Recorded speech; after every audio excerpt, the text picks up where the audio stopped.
Tadi mana ini? Nah.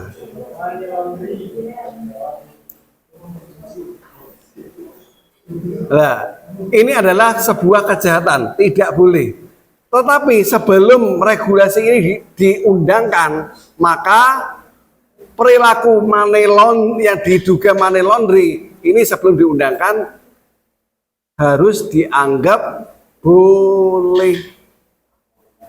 Seperti halnya prinsip dalam fikih al-aslu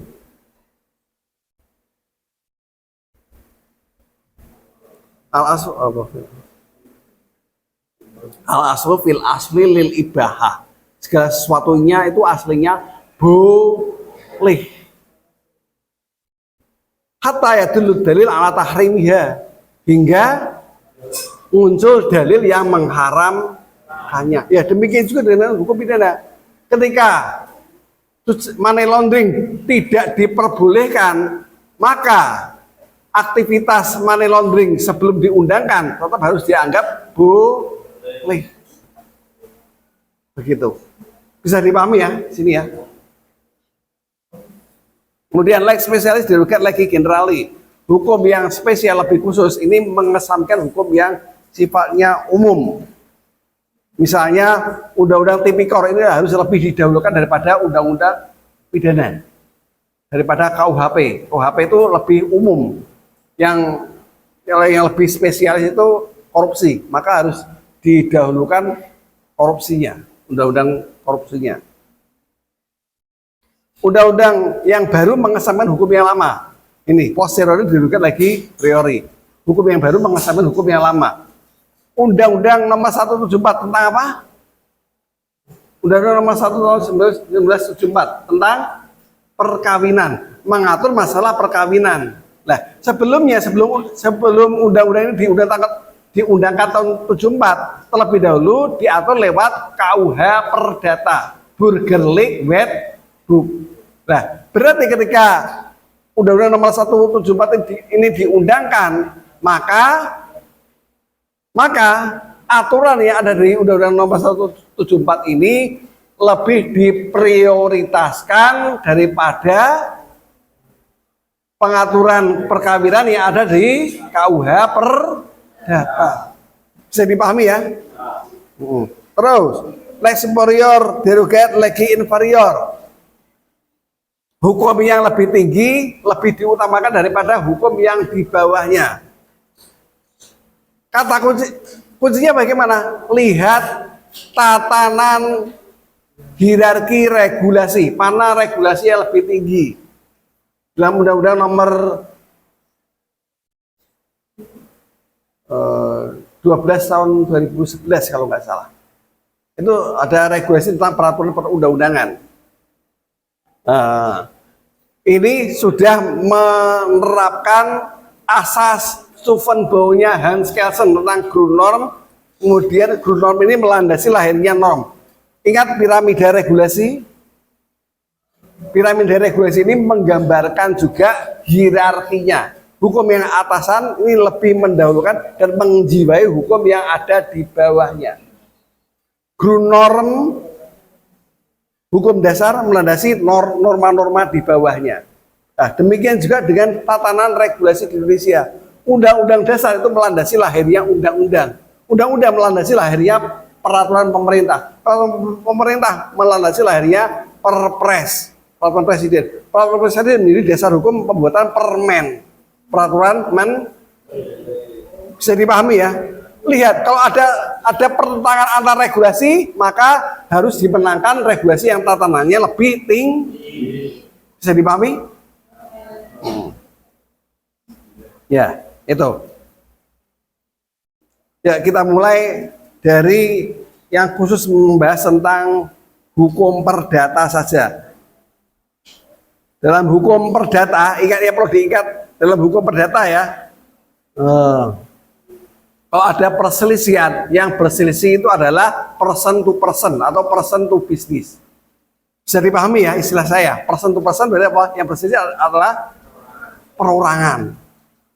antara individu dengan individu, atau bisnis to bisnis dengan badan hukum, entah itu PT, CV, atau yayasan.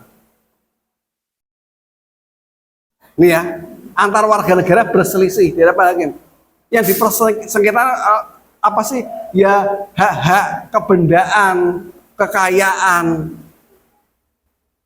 relasi keperdataan, hak-hak keperdataan itu yang dipersengketakan. Nah, dalam pembuatan hukum perdata, prinsipnya setidaknya merangkup ada 21 prinsip, termasuk terkait dengan hukum perkawinan, hukum keluarga, dan juga hukum kebendaan lainnya.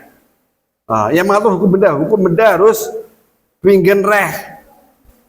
Bingenrecht itu apa ya? Nah, dianggap benar, hukum benda itu harus dianggap benar. Seorang tidak boleh merampas hak seseorang. Kemudian individualitas, hukum benda itu kepemilikannya harus berbasis individu. Kepemilikan berdasarkan kepemilikan orang. Atau kemudian totalitas, kepemilikan hak benda ini sampai masalah 7 asas awal ini membahas tentang hak kebendaan. Totalitas berarti apa? Kepemilikannya secara keseluruhan. Misalnya saya beli mobil, saya punya hak atas mobil itu punya milik saya, maka mobil tersebut harus secara keseluruhan, baik setirnya, bannya, ya, termasuk secara keseluruhan. Intinya itu tidak boleh istilah asas lain yang terkait adalah on split bearhead, ya, tidak boleh dipisahkan. Mobil ya terangkai, tidak boleh terpisah-pisah. Ban DW, kalau ban DW ya berarti order deal belinya ya. Farmaking, ada percampuran hak di situ. Misalnya harta gonogini, tahu harta gonogini ya? Antara suami dan istri, ada percampuran hak di situ. Nah, kemudian ada resiprositas dalam hubungan orang tua dan anak. Ketika anak masih kecil, maka menjadi tanggung jawab orang tua. Ketika orang tua sudah menua, payah, maka dan anak sudah dewasa, maka tanggung jawab menjadi tanggung jawab si anak. Ya, saling berbalas. Kemudian asas kebebasan berkontrak, ini dalam berkontrak ini. Nah, kalau membuat perjanjian tidak usah diatur, silahkan para pihak kalau membuat perjanjian dipersilahkan, dibebaskan. Fakta sunt servanda tadi mengingat para pihak. Konsensualisme berarti harus ada persetujuan. Tanpa persetujuan maka relasi perjanjian tersebut batal, bisa dibatalkan. Ada asas batal demi hukum. Ada kalau melanggar hukum maka perjanjian tersebut batal demi hukum. Seperti tadi perjanjian membunuh. Nah, ini tidak boleh. Consiling Axio Pauliana. Nah. Ya, itu aja. Kemudian ada juga yang terkait dengan masalah keluarga, yakni asas monogami. Monogami apa? Terkait dengan perkawinan. Ya. Suami mendapatkan 1 istri atau non poligami.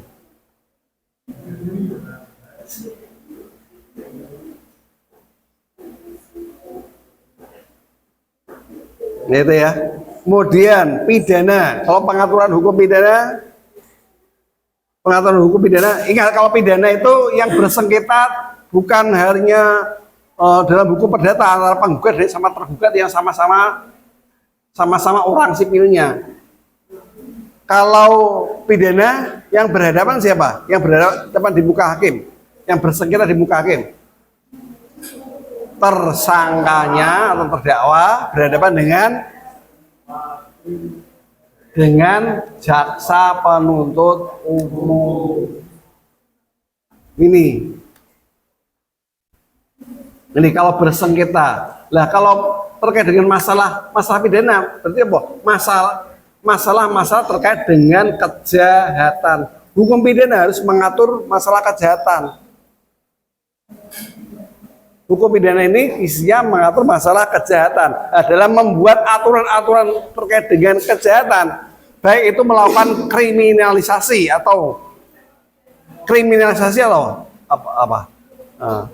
Perbuatan yang tadinya boleh menjadi tidak boleh. Seperti tadi hatta yadul dalil ala tahrimiha. Nah, kriminalisasi dari sesuatu yang boleh menjadi tidak boleh, melakukan konseptualisasi regulasi yang menidakbolehkan, membunuh, berbuat jahat, melakukan kejahatan ini tidak boleh. Ya, isinya kriminalisasi dan penalisasi itu dalam pembuatan aturan hukumnya. Nah, ketika terjadi suatu tindak pidana yang melawan hukum, yang melanggar hukum pidana, maka apa? Ada unsur organ negara yang mewakili kepentingan umum ini. Nah, yang berhadapan di sini bukan pelaku, berhadapan dengan korban. Seperti halnya perorangan dalam hukum perdata. Tapi korban ini diwakili oleh jaksa penuntut umum. Karena kejahatan ini pada dasarnya melanggar kepentingan umum. Tidak hanya pribadi saja, tapi kepentingan umum. Pembunuhan yang dirugikan bukan hanya korban yang terbunuh saja, tapi juga orang yang terancam nyawanya. Orang-orang yang tidak terbunuh sih, tapi terancam nyawanya karena perbuatan pembunuhan tadi. Demikian juga dengan kejahatan-kejahatan lainnya.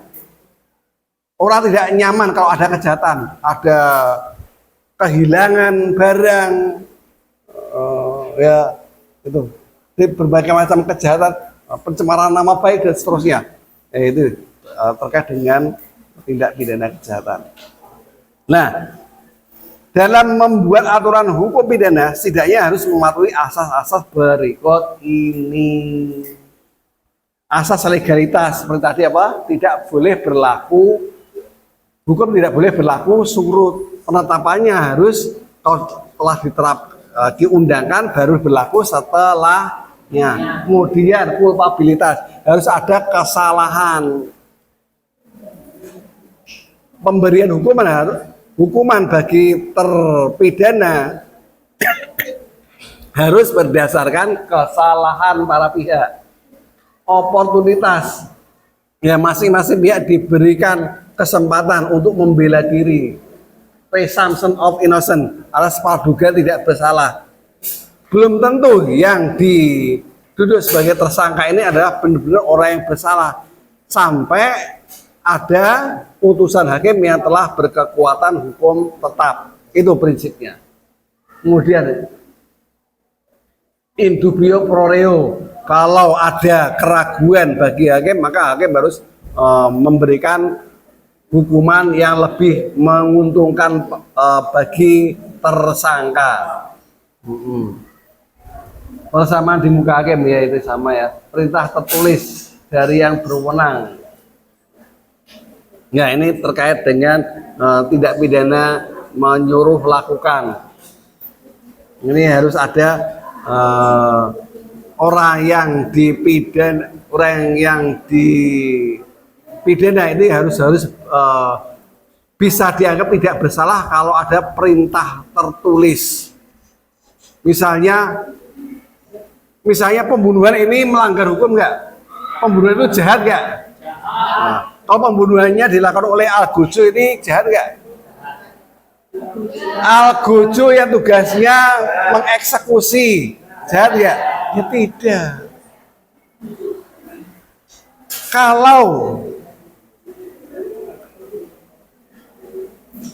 Kalau saya adalah seorang prajurit biasa, diperintah oleh atasan saya yang jenderal bintang 5 atau bintang 7 mungkin.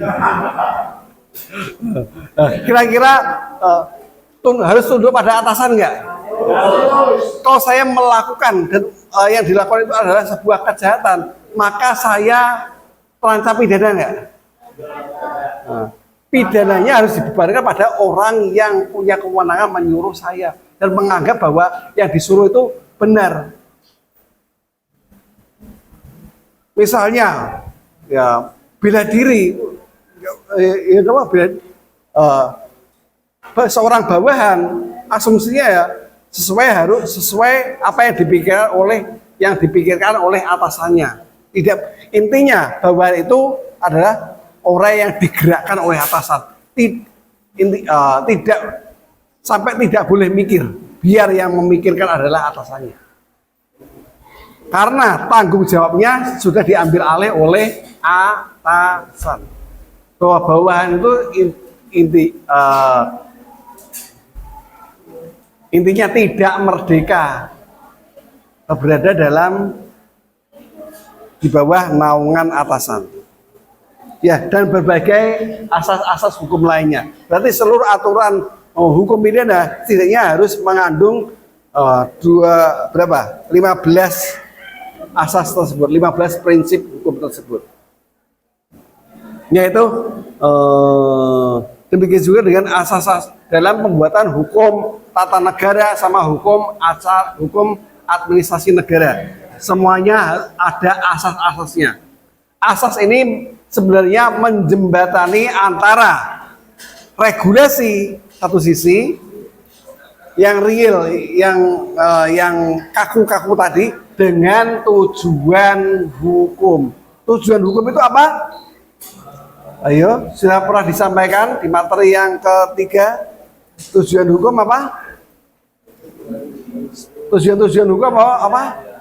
Mencapai keadilan, kesejahteraan, kepastian hukum.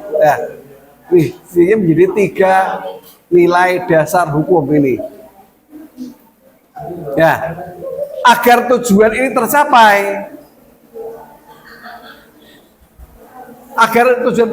tercapai, kita tidak bisa langsung menghubungkan antara tujuan hukum dengan regulasinya. Tapi menurut Profesor Sasipto Raharjo, guru saya, ini harus dijembatani lewat apa?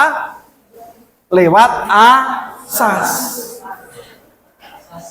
Sampai di sini bisa dipahami? Any question? Thank you, semoga bermanfaat. Assalamualaikum warahmatullahi wabarakatuh.